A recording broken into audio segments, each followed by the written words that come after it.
आप भावी विधानसभा प्रत्याशी ज्ञानपुर से विधुरा से ये 500 रुपए देकर सम्मान के आशीर्वाद के छारे। और यहाँ भावी जिला पंचायत सदस्य अनीस तिवारी मथुरा से वार्ड नंबर 12 से कसीदहा से ये 200 रुपए सुंदर माला देकर सम्मान के आशीर्वाद के छारे। कहे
धरती पुत्र मुलायम यादव जी हमारे नेताजी इस रसम संसार को छोड़ के चले गए और उनकी पूर्ण तिथि यानी 22 नवंबर को यह कार्यक्रम होना था। किसी कारणवश यह कार्यक्रम 10 दिसंबर को रख दिया गया था।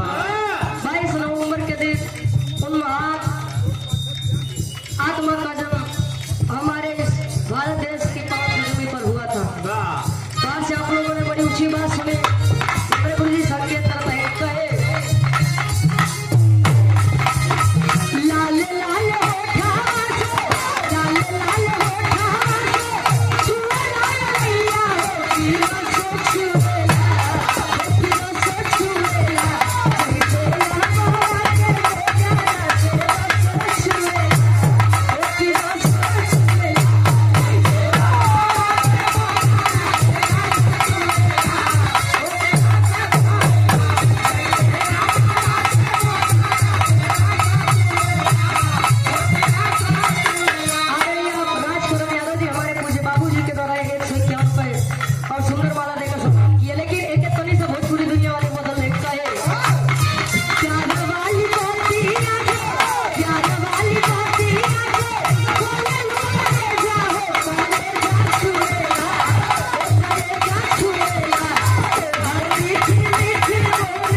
बिहार तक बेचारू बिहार सुने बदे चला जाते।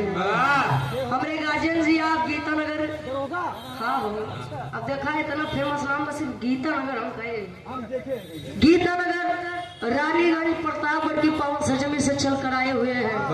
हमारे हृदय के गार्जियन जी आप दरोगा यादव चाचा जी इस भाव को सम्मान करते हुए 200 रुपए देकर हाँ हो आशीर्वाद के सारे कि हम बच्चे अपनी कला में कामयाब रहे। टका करी हम एक श्रद्धांजलि गीत गाए दें कि विराट और अभी आयोजन समिति को 1100 रुपए का सादर सहयोग मिला है। इसी कमेटी के सम्मानित पूर्व अध्यक्ष डॉक्टर सुरेंद्र यादव के सौजन्य से मैं आयोजन समिति की तरफ से और बड़े हुए जन सैलाब की तरफ से डॉक्टर साहब का स्वागत अभिनंदन और आभार प्रकट करते हैं। धन्यवाद।